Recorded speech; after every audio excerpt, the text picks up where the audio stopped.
Good afternoon. I am magazine viewers. This is me, Alex, and I have a new guest today, Elaine Godley, who is an amazing entrepreneur. She is a behavioral psychologist and also nutritional advisor. And today we are going to talk about many things related to nutrition, to resilience, and actually to courage also. I think that from our first talk, sorry, there's a lot of things that I felt like, wow, we need to share this with the audience. So welcome to the show, Elaine. Thank you very much, Alex. Lovely to be on here. Thank you for the invitation. So I think it would be fair to ask you first if you can introduce yourself for our viewers. Sure. I'm English and I'm currently living in Portugal in the Algarve, where I'm supporting my friend with some very exciting projects under her brand, which is called Crystal Clear Organic. And I am a health mentor alongside that. And I do that because I've had lots of cancer myself and recovered. And I've also cured myself of a kidney disease I was born with that I didn't know I had until I was in my 20s. And then I was put on long-term antibiotics for 23 years. So that caused all sorts of problems. I've started my first business in my 20s. I have did very well. We built up to 2 million turnover in the late 70s, early 80s. And then in the mid 80s, everything went wrong.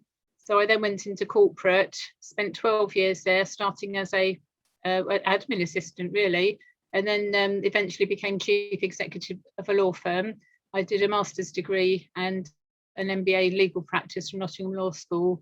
And I've also been chief operating officer at Ernst & Young. I ran one of their consulting divisions in London with over 200 staff. And then since 1998, I've been on and off an interim director, managing partner, external consultant, various different roles I've done, all freelance.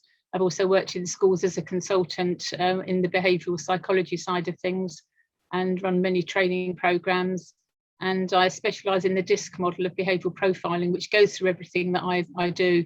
And latterly, I now relate it to health and well-being and use that to help me to guide people in ways that suit their personality rather than me stamping my strong personality onto them, because everybody's as tough as I am, and I don't shilly-shally about, and I do give a health warning that don't come to me if you want cuddles and coochies, but if you want to know how to get well, then I'm your girl, type of thing. To get the job done. Yes, yeah. Okay. I am sure that our audience is wondering what is in detail a behavioral psychologist. Could you please tell us more about it? Yeah, so we have, well, in fact, you've only got to look around you to see what's happening in the world at the moment. There are good things in terms of behavioural psychology. I can't say it, behavioural psychology, but also some very bad things, which are what's happening at the moment. All the bad things that you can possibly think of, it's being used to manipulate and manage situations and get people to do things that they're not comfortable with. I use behavioural psychology in ways that is helpful, is positive. I specialise in something called the DISC model, DISC, and that is, well, you can see on my backdrop here, DISC Plus is the name of my website, discplus.co.uk. I have an online tool which shows people what their behavioural strengths are. When you know what your behavioural strengths are, then you can work to your strengths rather than working against them. And that's what the work I did in schools, well, gosh, how many years ago? Over 20 years ago, anyway. Because I had I still have the view, the sooner you know who you are in life and the sooner you understand what your behavioural strengths are, the sooner you stop putting yourself in situations that don't serve you. So many people try to be something they're not. They see, for example, if they're mild-mannered, soft, gentle people, they see some people who are strong and they, I wish I could be stronger, I wish I could be more assertive. No, accept who you are, understand who you are, accept who you are, and work to those strengths. We can't all be kind, soft, caring people. We can't all be lions and warriors. We need all of those characteristics, and we need to recognise where we fit in the world. I've never fitted anywhere I've been, and I appreciate now why I don't fit, because I question everything, and a lot of people don't do that. They go along and they accept things, and then they get cross and angry with themselves because they've accepted something that they didn't really want to do, but because the way the psychology works, peer pressure, social pressure, etc., quite often people are becoming ill because they're not being true to themselves. So, for example, some people go into work and they put on a uniform or even a suit. And when they dress up, they kind of dress the part and they act the part. And if that part isn't their natural style, then inevitably you've got stresses and strains building up. So although I used to use behavioural profiling in the corporate world for team development, team dynamics, appraisals, personal development, that kind of thing, I now use it still in that kind of way, but more for personal lives and for health and well-being. And I can tell from the behavioural profile whether somebody is ill and what the likelihood is of them being ill without even doing any tests, just by looking at the patterns of the graphs. Wow. This is the first time I hear that just by the behavior that you can determine if the state of the health of somebody. Mm-hmm. I am actually curious, but I had a question before asking how you do that. Sure, the other question is, how did you get such an awareness? Because you described saying in this world there are people who do question things like you, and you have people who just go with the flow. Where do you think that this comes from? We're born with a natural behavioural style. It comes from our parents and our grandparents. In fact, it goes back 5 generations, research has shown. So sometimes you might get a child that is almost like a kid from hell, very demanding and boisterous and whatnot, and yet the parents could be very placid and cool, Mike and cool and mild sort of thing. So when you look back in history, it could be Auntie Flo, Uncle Fred, or somebody that child is taking after. So we do have an element of the genes in us. Having said that, the most important part is what happens in the first 7 years of life. So in our first 7 years, in fact, the Jesuits have a saying, give me the boy until he's 7 and I will give you the man, which is centuries old. So that's why early years education, early years life education, doesn't have to be education in a school, it can be education in life, learning how to live, how to socialize, the niceties of the world, how to be kind, all that kind of stuff. We learn that in the first 7 years of our life. Once we're 7, pretty much the lid is on. So that's why when people struggle later on in life, clever people who have done all the deeper psychology than I've done, what I've done is pretty much surface compared to some of these very qualified people. They will go back, the psychotherapy type of mental health services, they'll go back to childhood and unravel what the beliefs and values and core living was for that child or that person when they were a child. So it's very, very important to be supportive and give an all-round education. I call it University of Life, sooner rather than later for all of us. Having said that, we can't go back and be born again, as it were, and to this first 7 years. So the next best thing is to be aware of what our strengths are and also what our limitations are. I don't call them weaknesses. We have limitations. We can't all be wonderful at everything.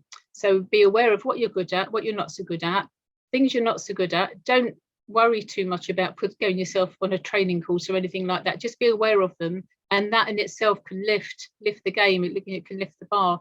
Concentrate on what you're really good at. Be a super master in whatever those things are, and then collaborate and partner with people who've got the strengths that you would like to have but don't have, and then together you're a really strong team. So true. And the best way to assess our strength, what would you say that is? Is it just running that personality test, or just having a mentor? How would you do that? How can we do that? Yeah, it's a combination of both. The behavioural profiling tool I've had created myself. For 20 years, I've been paying another company to use their license, which I've renewed every year for 20 plus years.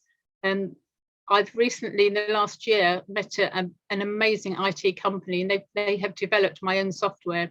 So I've got my own private platform. I've got my own behavioral profiling software, which is tagged onto my website. So people can do the test online wherever they are in the world. It's English speaking. I'm not going to do the translations or anything. That's beyond me. So I'm keeping it English speaking. They can then find out what their behavioural strengths are. But I do it as I don't. You can have a standalone profile from me, but it's not something I recommend because it's part and parcel of a program that I have that involves laboratory health testing at home, biochemical analysis of your body, which is something that you do yourself at home, plus the behaviour. So those 4 aspects come together in what I call the perfect 10 wellness check. And that gives a big picture of what's happening in the body, what mineral imbalances there are, what toxicity levels there are, what behavioural things are happening, how much stress somebody's under, what the body's organs are doing. There's a whole ton of stuff. And then I bring that all together in a consultation with them. So yes, having a profile is a starting point.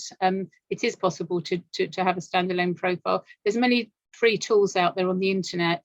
I personally don't recommend them because the interpretation of them are quite different. Mine is specifically for health, and that's where I'm concentrating these days. How can you determine the state of health of someone, like you said earlier, that just by the behavior, what kind of traits and what kind of disease can you deduct from the way someone behaves? Okay, so when we do a profile, we have 4 different graphs.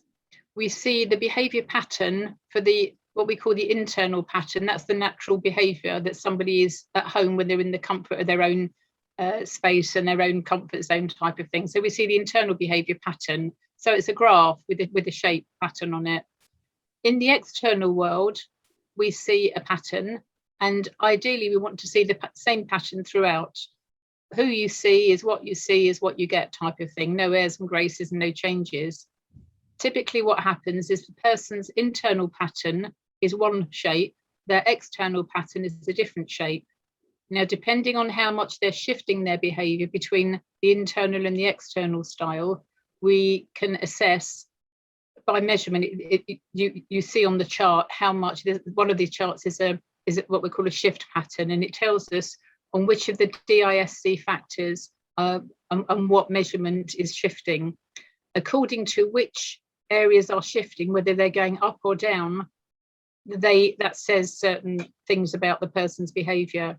Now, the internal profile, as I said, is what we want to see the whole time, right the way through all the patterns. When there's a difference, it depends upon how extreme the differences are and where they are as to what health challenges somebody's going to get. So, for example, I can tell how adaptable somebody is by a certain position on the graph, and most people are only between 5 to 15% adaptable. I'm very fortunate because I'm between 70 to 90% adaptable. So I can be any one of the DISC factors according to what I need to be doing. And this is why it's important to have the right feedback when you have your report done, because you need to have it contextualized for your own life, for your own situation. So when you get free reports off the internet, apart from the fact they'll only show you a little bit of the report, they'll want you to pay, lots of money for the rest of it. I keep everything low cost because I want more people to access, and the more people understand what their strengths are, the happier the world's going to be, the happier families are going to be. And I've used this in families, helping them to reconcile with one another and so on. But the health challenges differ. So, for example, when DISC, that in my words, it's dominance, influence. Sorry, not my words. The traditional words. If you were to Google, you would find dominance, influence, steadiness, and compliance. So they're the DISC words that make up the DISC mnemonic. And you can imagine somebody who's dominant is going to have a different behavior pattern than somebody who's compliant. The influence person is going to have a different characteristic to the steady person, and so on. So you can tell at a glance the type of behaviours, but I also use pictures. So when I was going into schools, I would be mentoring head teachers for team development and so on, but then I would also be working with heads of department and even kindergarten age teachers, because we can use pictures. So the lion depicts the high D, the dolphin depicts the high I, the puppy dog or a butterfly or maybe a little lamb depicts the S, and the C is an owl. Sits there, looks all around, doesn't say a lot, but takes everything in, and is a kind of a data collection type person, a process person. So whether it's words or whether it's pictures, there's some behavioural styles use colours, and they'll say, oh, you're a red, green, or a blue, yellow, or whatever it is. But we have all of these characteristics in us to a greater or lesser extent, and depending upon what the context of your situation is, you will bring more of one than the other to the floor when you need to. But it depends how flexible you are. Some people, on a heartbeat can change their behaviour. But although it's useful to the person, it can be disconcerting to other people, because one minute they might be happy-go-lucky, the next minute they might have their head down concentrating. So that's an I behaviour versus a C behaviour. So there's an awful lot to it, but every pattern shape takes a story with it. It's fascinating. I love it.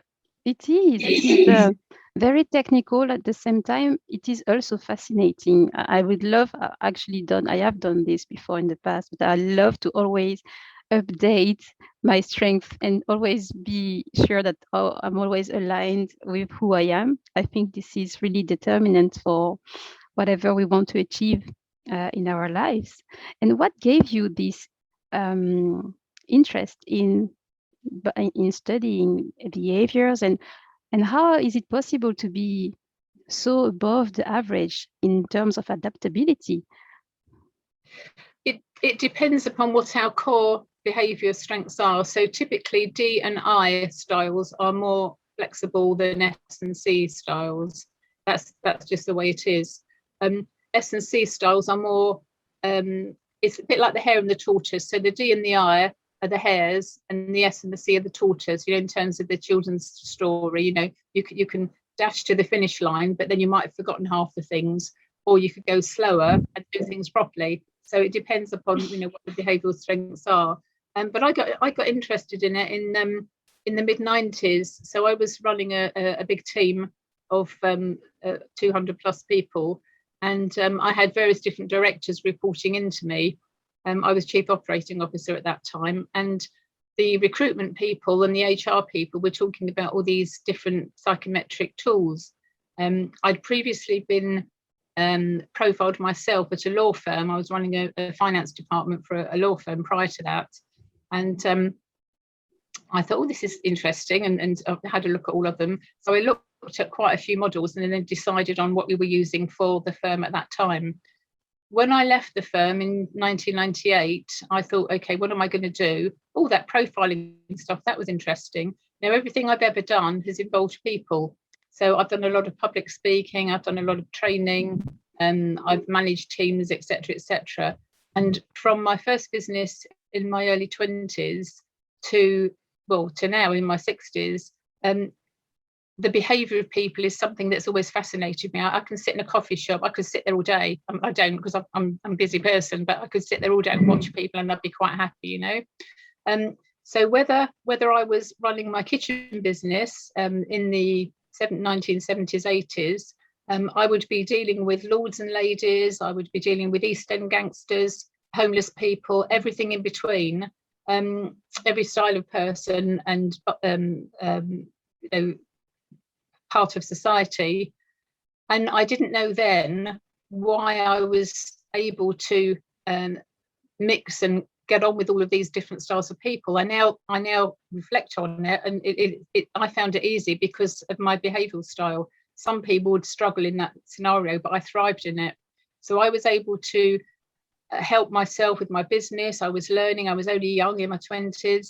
And as I say, I've been to all kinds of, palaces and all sorts of things. I've also managed a band. I've been a policewoman. I've done all kinds of things that require different behaviours in different scenarios, and I'm able to be flexible, but not everybody is able to do that. So I also come with a health warning, as I mentioned before. I'm straight talker, I'm straight to the point, but that can also cause problems because some people can come too forthright, I'm too demanding, etc.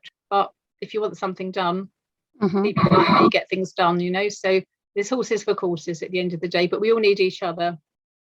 True, very true. And so how do you make a relationship between nutrition and behavior? Is there any relationship between the way we act and what we eat? Huge, absolutely huge.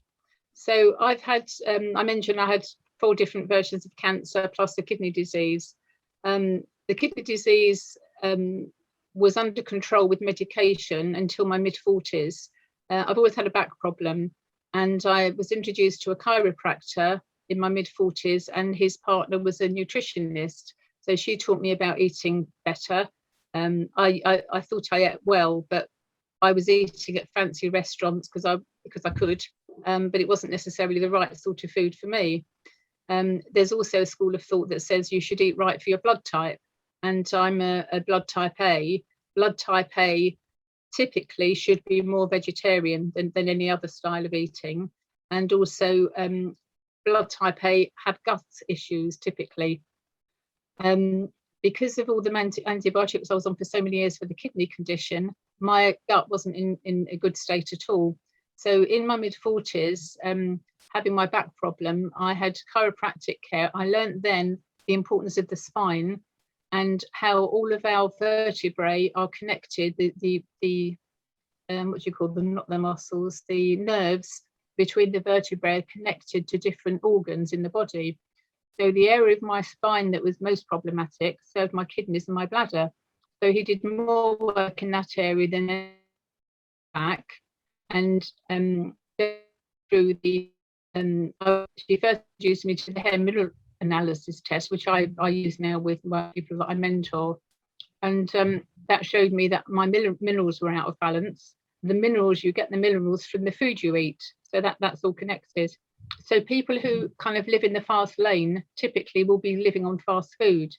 They might be doing fine dining, but it will be alcohol involved and lots of cream and sugar and fancy foods and so on, which for certain types of metabolism that's not good.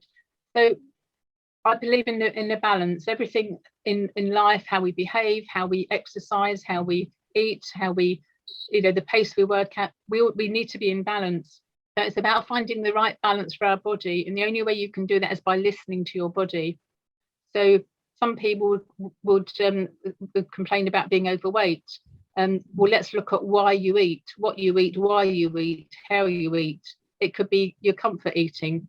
It could be you're eating the wrong types of food for your body type. There's a whole ton of information around it. But I learned about food and nutrition in my 40s. Within probably a year, 18 months, I'd weaned myself off of the antibiotics I was taking. I was taking a 3-week rotation. So I'd take a tablet for a week and then another for a week, and then I'd go back to week 1. So I was rotating 3 different types of antibiotics, and that went on for 23 years. So I weaned myself off, and my kidneys work better now than the average person and have done for 20 years. So I learned about food and nutrition at that time from these people. And then life takes over, and you get involved with all kinds of things. So being kind of a fast-paced orientated person, I was involved with all kinds of things, living in the fast lane and not paying much attention to myself as such. I was just having a good time. Anyway, long story short, stress builds up an awful lot of toxicity and problems in the body. So I was working sometimes till 2-3 o'clock in the morning for clients, doing these fancy projects and project management and running things for other people as a business mentor. and then getting up at 6 o'clock and doing it all again, thinking and justifying to myself that I love what I do. It's not work. I'm having a good time. I'm making a difference. So that's all well and good intellectually, but of course the body has other ideas. You can only push your body so far. So February 2009, I finished in a really big assignment, and then March 2009, I got into trouble with breast cancer. That was my first breast cancer. And then in July 2009, I had a mastectomy and reconstruction. And then I wrote that my first book. So I published a book called My Right Breast Used to Be My Stomach. And I wrote that because there was nothing on the internet at that time. I'm going back, nearly 12 years ago. There was nothing on the internet of how to cope and manage and so on and so forth with a particular type of surgery that I had.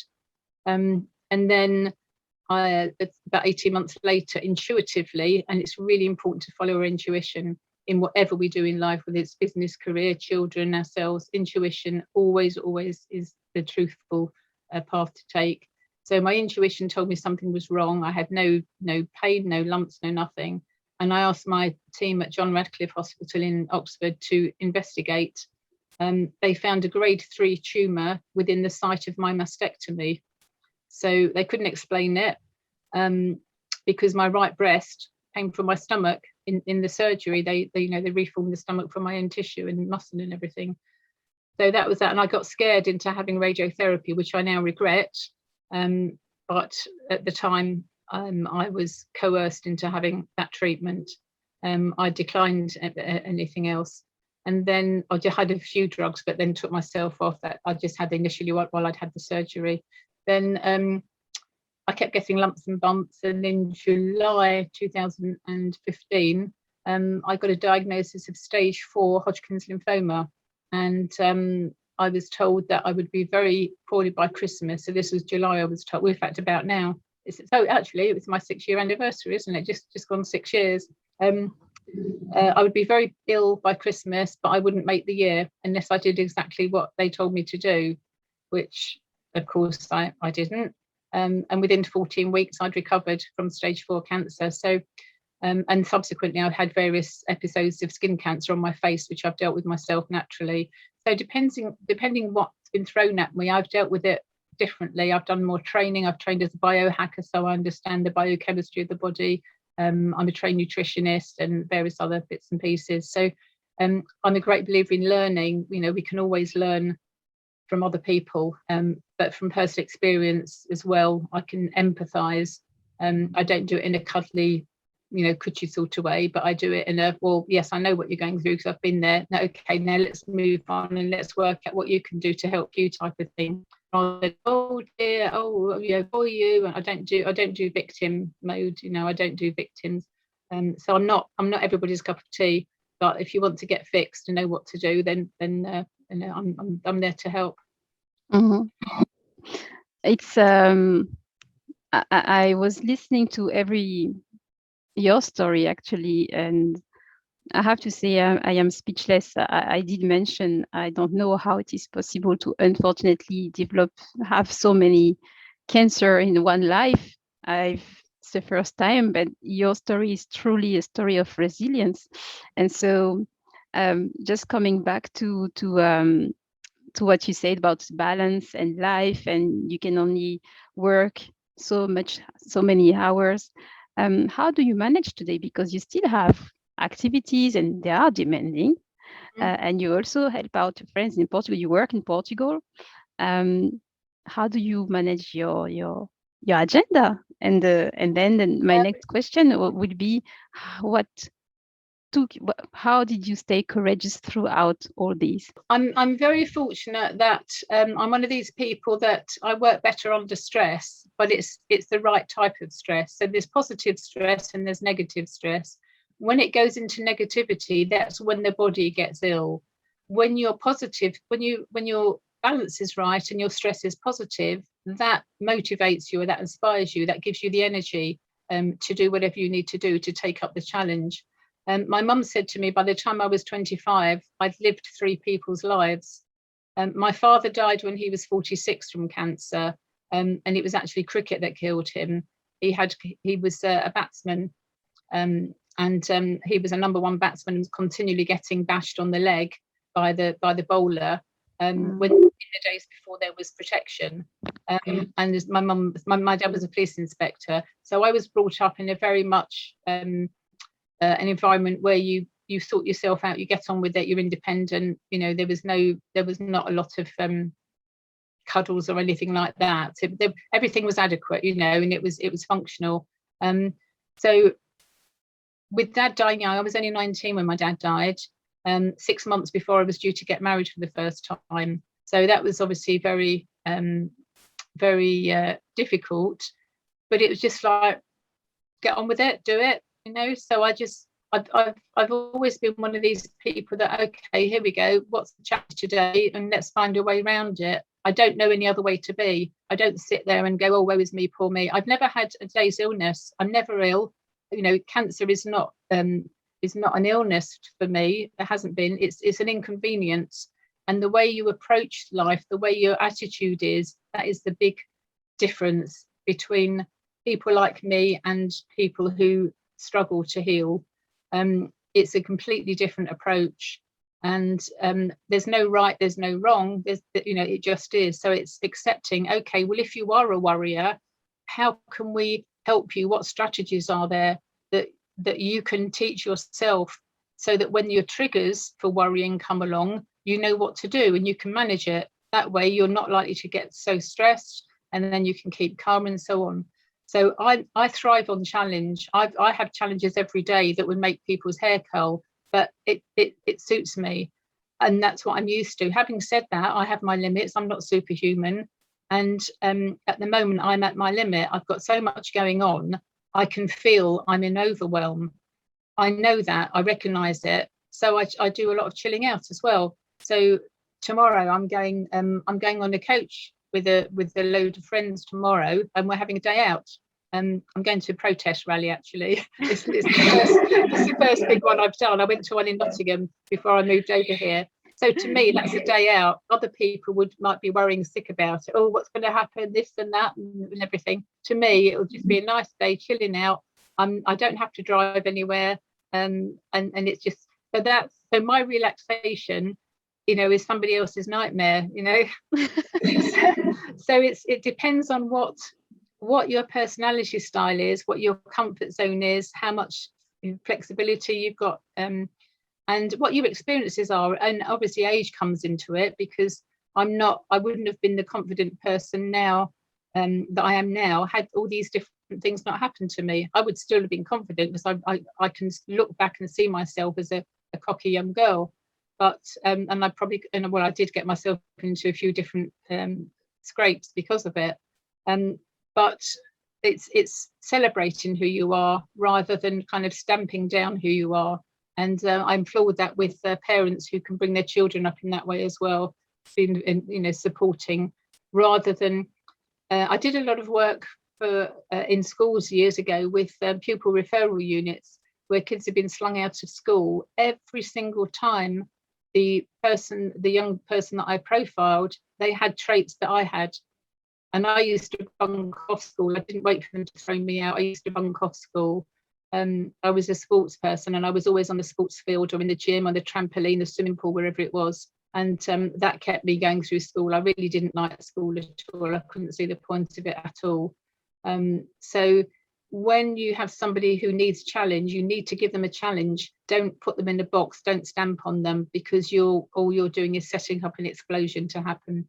So that's why I identify with young people, and the projects that I'm doing over here in Portugal, supporting my friend, they have an element of support and training for young people right the way throughout. Nice. It is absolutely interesting. I'm learning so much myself, actually, in this interview.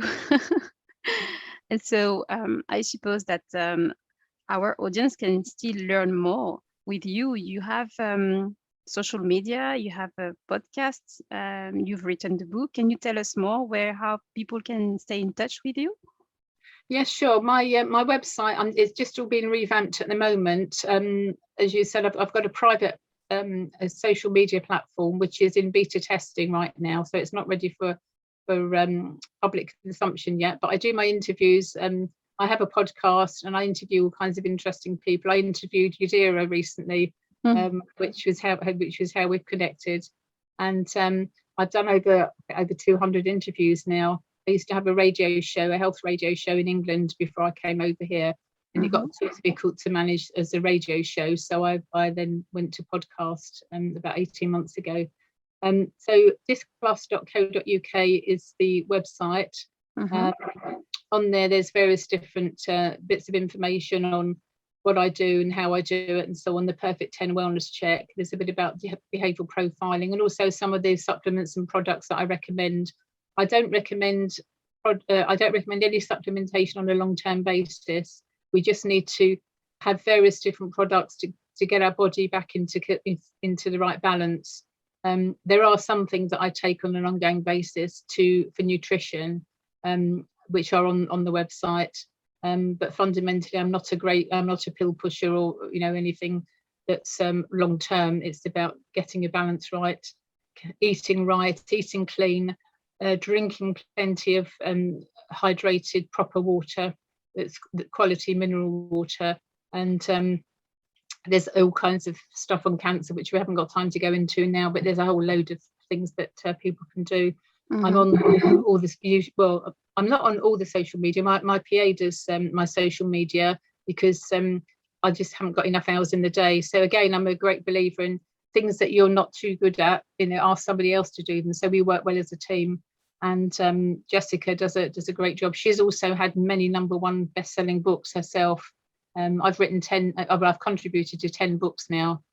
We've had 3 #1 bestsellers, various different health stories and inspirational chapters in other people's books and so on. So my life's about collaboration, and when we collaborate and pull together, we all do well. So it's not about egos or anything like that. It's about doing what we can all do collectively to be the best I am. It's very wise and I think very important advice to follow. Thanks for sharing so much wisdom and so much important things about behavior, psychology, and nutrition. I think that I was already convinced that there was a link, but this that we discussed is proving really that it's important to balance everything. It's actually already the end of our interview. It goes so fast. Yes, yeah, it's been a pleasure. Thank you for asking me. I was thinking that we could conclude with one last advice, if you have one for our audience, before we close our nice discussion. Okay, be yourself. Find out who you are. Be yourself. Be true to yourself. Don't compromise on your core values. Ask yourself. I mean, it's something that not many people even think about. What are your core values? What makes you tick? With me, it's things like honesty and integrity, openness, fun. So I enjoy myself, but I do it in a way that's with integrity. Obviously, things slip up from time to time, but generally speaking, that's how I am. And just like yourself, love yourself, be authentic, and then your health will improve, your relationships will improve. Eat well, eat cleanly, organic where you can, limit sugar, limit alcohol, but a little bit of what you fancy does you good, so enjoy life, be positive, don't mix with negative people, and don't compromise on your values, never. Thank you so much. I love it. I'm actually enjoying everything as I'm listening. It is so important to follow this advice. Thank you so much, Elaine, for sharing with us all your wisdom and knowledge and your story. I will be putting under this video all the links, all the things we discussed, the links to the website, the books, and also the key points about what we have talked about. It's already the time to finish this interview. Thank you for watching the interview. I am magazine viewers. If you have questions or remarks, and if you want to get in touch with Elaine, please do not hesitate. All the links will be under this video. And Elaine, I hope to see you next time for real, not virtually. and we can still continue to talk about how we can get better and always in line with who we are. Wonderful. Thank you very much, Alex. It's been a Thank pleasure. you. It's been a pleasure too. Thank you. Bye bye. Bye bye.